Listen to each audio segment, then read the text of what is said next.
Most people think faith is a matter of religion. Napoleon Hill knew better. Faith is a law. The invisible power that decides whether your ideas live or die. It's not magic. It's mechanics. Every belief you hold, good or bad, is programming your reality right now. You don't get what you want, you get what you believe. You've been told to wait until you see results to believe. But the universe plays by different rules. You must believe first, and results appear second. That's the paradox. Hill called it the law of belief, the one principle that separates creators from followers, and visionaries from victims. In this video, we'll decode how belief builds worlds, and how doubt destroys them. Because once you understand how faith really works, you'll stop chasing proof, and start creating it. Napoleon Hill said, "Whatever the mind can conceive and believe, it can achieve."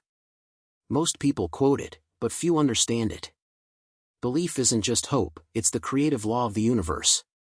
It's the energy blueprint behind every result, the silent architect shaping what we call reality. What you deeply believe, you build, whether consciously or not. Belief is not formed by logic, but by repetition and emotion. The subconscious mind accepts what's repeated with feeling and turns it into action. Hill taught that faith acts as a bridge between thought and manifestation. It's how an invisible idea crosses into the physical world. Without belief, even the best plan collapses. The tragedy is that belief works both ways. If you believe in failure, your mind will organize your life around it just as faithfully. The law doesn't discriminate, it simply delivers.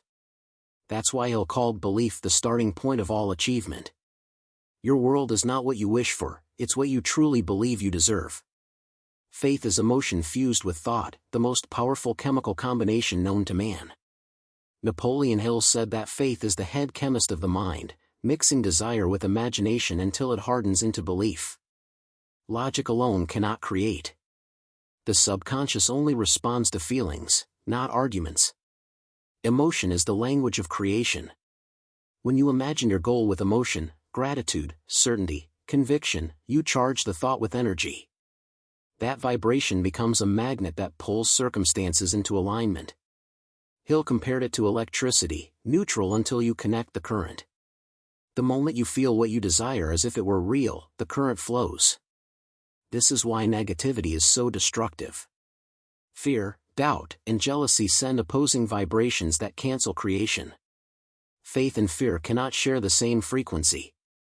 Every great achievement was born from emotion, not cold strategy. The man who feels his goal already done has already won in the mind, and the world must catch up. Napoleon Hill taught that the subconscious mind is a fertile field. Whatever seed you plant, it multiplies. The problem is, most people plant weeds. They affirm limitations, fear failure, and then wonder why success never comes. The subconscious does not argue, it accepts. It is the silent servant that turns belief into blueprint. Your subconscious runs 95% of your life. It beats your heart, drives your habits, and filters your perception of opportunity. Hill believed that if you don't program it consciously, it will be programmed by the environment, by the news, opinions, and fears of others. The question is never does it work? It's who's in control of it. You can't outwork your subconscious. You can only outtrain it. Through repetition, visualization, and faith, you override its old commands. Hill said, "Tell your mind what you want until it believes you." Once it accepts the new program, it acts as if failure were impossible, and that belief alone changes everything. Hill warned that faith and fear are mental opposites, they can't occupy the same space. Where one lives, the other dies. Doubt is not harmless, it's spiritual poison. Every time you entertain it, you weaken the frequency of your vision.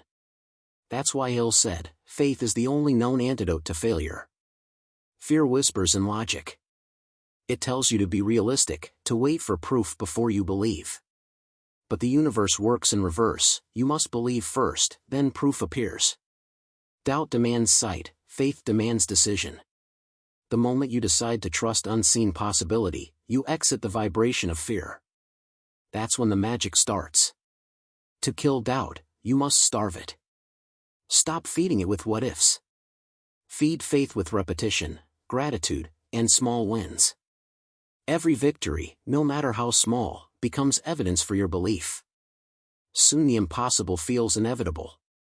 That's not luck, it's the death of doubt and the birth of certainty. Napoleon Hill knew that belief isn't born, it's built. He said, faith is a state of mind that may be induced by repeated affirmations.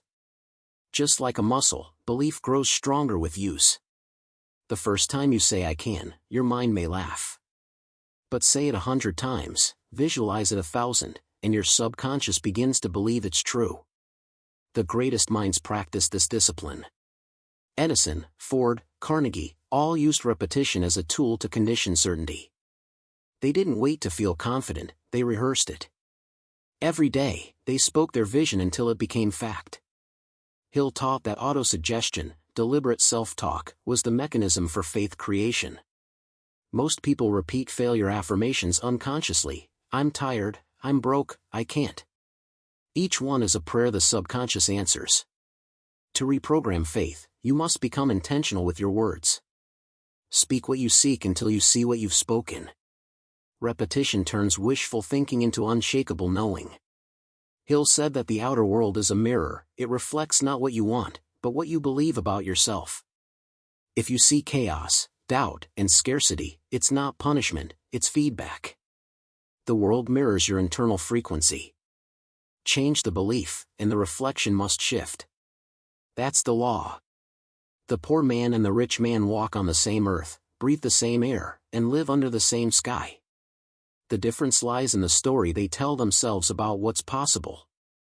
Hill saw this as the essence of all philosophy: change your internal image, and external results follow like shadows. Reality bends to conviction. When you move through life expecting abundance, your subconscious seeks it out like radar. You notice doors others miss. Hill wrote, whatever you plant in the mind and nourish with faith will one day become reality. Faith doesn't change the world, it changes you. And you change the world. Napoleon Hill described transmutation as the process of converting thought into power through faith. Every great invention, every empire, every masterpiece began as belief. The human mind is a transmitter, and faith is its amplifier. When belief becomes unshakable, even failure bends to it. Transmutation begins when belief merges with purpose. Thought charged with faith becomes self-sustaining energy. Hill explained that such faith releases creative forces far beyond ordinary logic. It's why the committed man always outlasts the clever one. The universe aligns with intensity, not intelligence. The greatest creators don't just think, they know. Their certainty transforms obstacles into stepping stones. Hill said, faith sees the invisible, believes the incredible, and receives the impossible.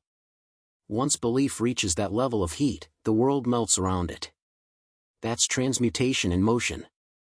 In the end, Hill's greatest revelation was this: to live by faith is to live in creation, not reaction. The masses wait for proof, the masters create proof. They don't see faith as religion, but as technology, the operating system of the mind. When belief leads, evidence follows.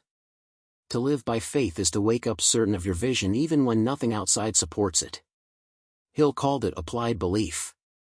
It's practical spirituality, thought plus persistence, emotion plus direction.